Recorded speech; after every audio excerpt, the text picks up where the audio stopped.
We'll make sure to record it so that anyone who's watching it, those of you watching the recording, welcome. Plan for today is to just go review Schoology, kind of go over what we talked about this week, maybe talk about what's coming up in the future, get you some practice, and then talk about our Class Connect assignment and to be on our way. All right, so if I were to look at our Schoology page, okay, and I go to week 4, we've got a lesson that's broke down into 2 parts. There's an assignment, some IXL is sort of like a review. Then we've got our first test. So again, make sure you try your best on your test.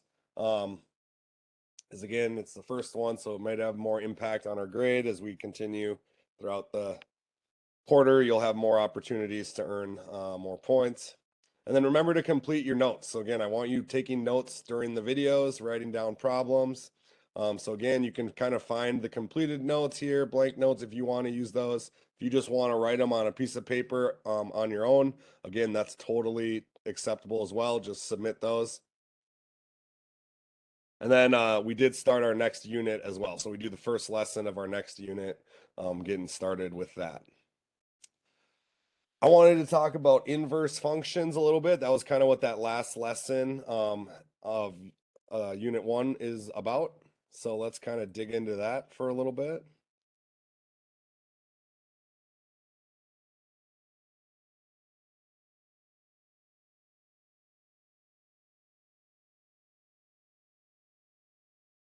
Let's see here. All right, pre-calc.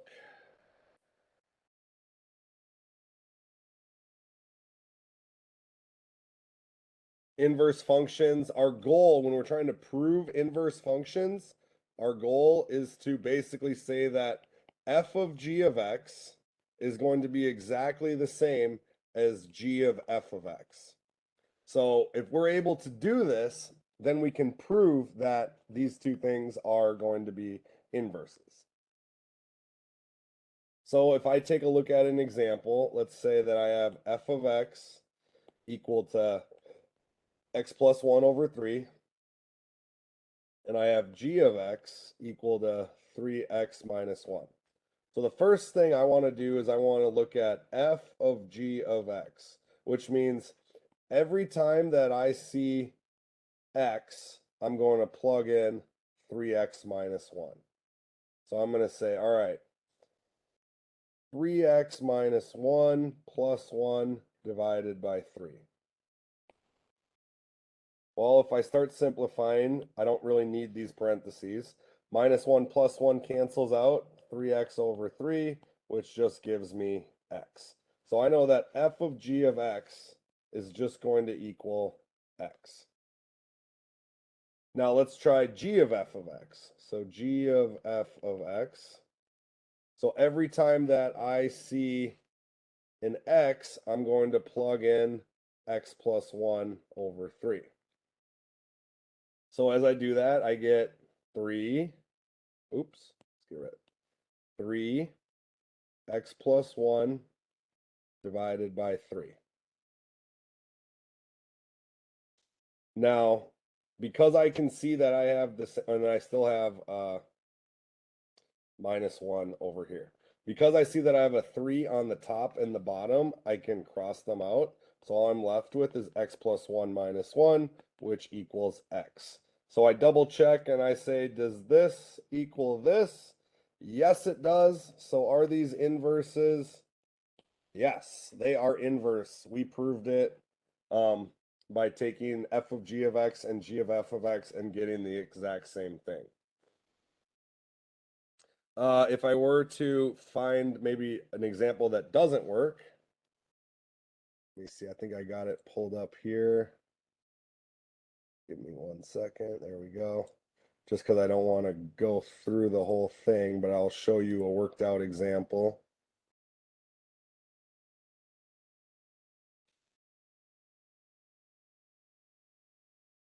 All right.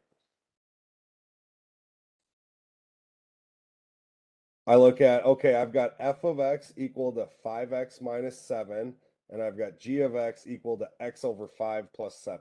So when I do f of g of x and I plug it in, again, I got to distribute this 5. It cancels out. I got to multiply this by 7. X plus 35 minus 7. It's going to cancel out and get, or it's going to subtract and get x plus 28. Whereas when I do g of f of x and I plug it in here, again, I can cancel this 5 out, but I can't cancel this one out. So I'm still left with negative 7 over 5 plus 7. You find a common denominator. This gives us x plus 28 over 5. You can see that these are not the same thing. And since they are not the same thing, they do not equal each other. They are not inverses, excuse me. Okay, so that was an example of not an inverse. We also talked about, I'm just looking at my notes here. Find f of 1. Okay. We also talked about graphing inverses. And so when we graph inverses, they must have a one-to-one relationship. And so what that means is that when we graph them, we have to find, hey, for each x value, do we have a unique y value? Hey, for each x value, do we have a unique y value? And so there's a test we could usually do. We usually use the vertical line test, right? So the vertical line test, if we just take a function, say it's like this, and we say, all right, if I check vertical, vertical, vertical, vertical, as long as it only touches at one spot, yes, it's a function. Yes, it works. However, if I want to find the inverse to determine if the inverse is like that, I use the horizontal line test. So I can look at the exact same function before I change it, and as long as it only hits it one time, I know that yes, it's the inverse would be a function. This isn't the inverse. Okay, this is still the original function, but we know that it would be if we choose to solve it. So an example where it doesn't work, okay, I'm using the horizontal line test. Let's just say I have a parabola. So if I were to draw my parabola like this, does this pass the vertical line test? Yes, this passes the vertical line test. Does it pass the horizontal line test? No. So this is a function. The inverse is not a function. So the original is a function, but the inverse is not a function. And then kind of the last thing I wanted to review or talk about together is to look at if we are trying to find the inverse. So let's just say that I have a function f of x and it equals 6x over 5 plus 3. Okay? If I want to find the inverse of x, I need to, in a sense, undo this, but I also need to flip-flop my x and my y.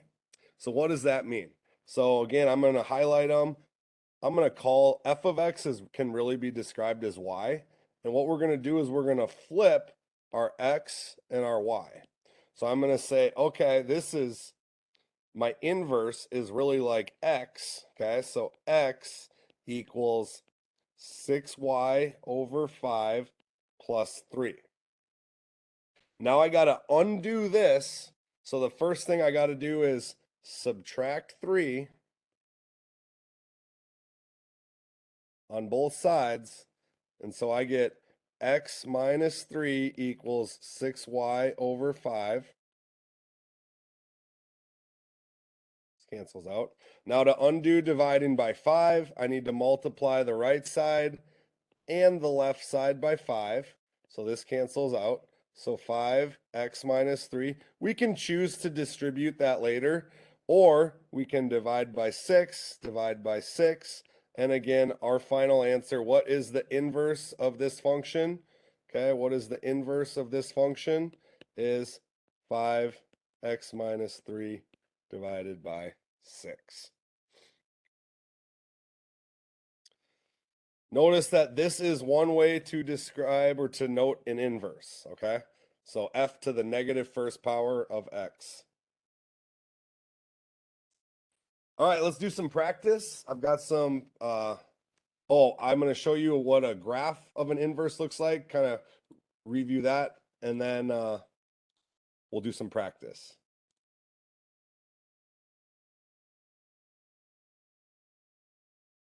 So again, if this is a graph of a function, this passes the vertical line test. It also passes the horizontal line test. So again, if I were to graph my x's and my y's by, again, this is x squared is the function. So the inverse of that is the square root of x. I get this green graph, which again, because it passed the vertical or the horizontal line test, I knew that my inverse would then pass the vertical line test. Make sure that you look at restricting your domains when you find the inverses. So again, we talked about this graph being, if it was x squared, the whole thing, it would go over here and it would fail the vertical line test, or it'd fail the horizontal line test. And the reason is because the inverse is the square root of x, and we cannot take the square root of a negative number.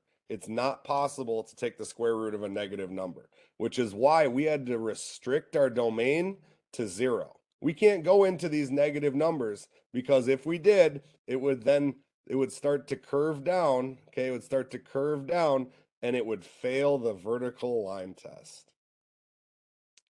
Sweet. Okay, I'm gonna post a link for you to get some practice in.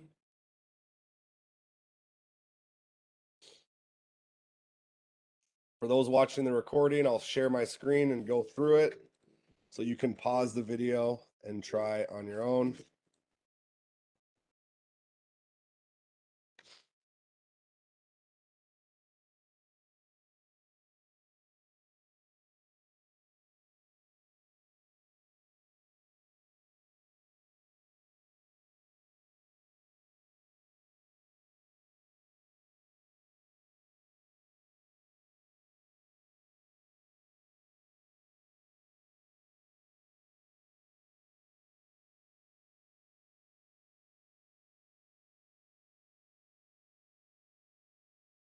Mohammed, go ahead, click that link. It's loading. Okay.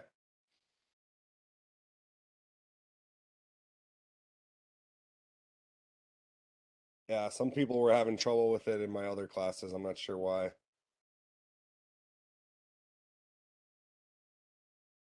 There he is. All right. And again, I'm just going to share my screen and go through some of the problems.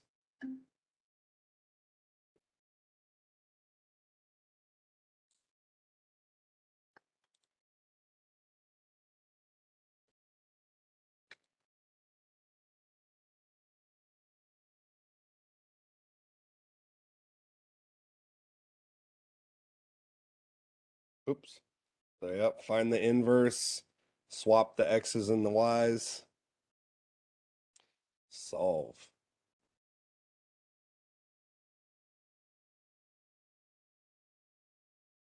You're going to probably want something to write down on, piece of paper, something like that.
Okay, that's all right. We can move on. The couple that you did seemed like it was working. You were on the right track. So nice work with that. We'll just jump to our class connect and assignment and look at that.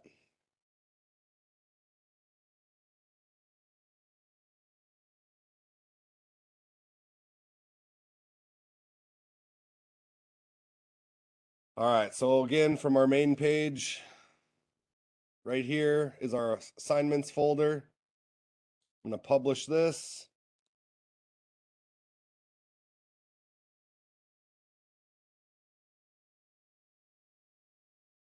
One of the problems from that review, okay, so again, find x 6x over 5 plus 3.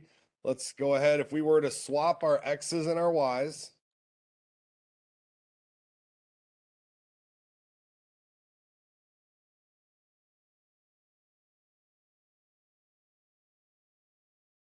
oh, this is actually the one we already did this one. We did this one earlier, so this was this problem. Again, we swapped them, we simplified. We ended up getting 5 parentheses x minus 3 over 6, which if I look at this choice, that would be B, my second choice here. And is this graph a function? Yes, it is, because it passes the vertical line test. Does this graph have an inverse? To check to see if we have an inverse, we use the horizontal line test, and you can see it hits here and here, it hits here and here. So no, it does not have an inverse, because if we were to graph that inverse and basically flipped it 90 degrees, it would fail the vertical line test. All right, good luck with that. Let me know if you have any questions. And again, take your time on your test if you haven't taken it already. See ya.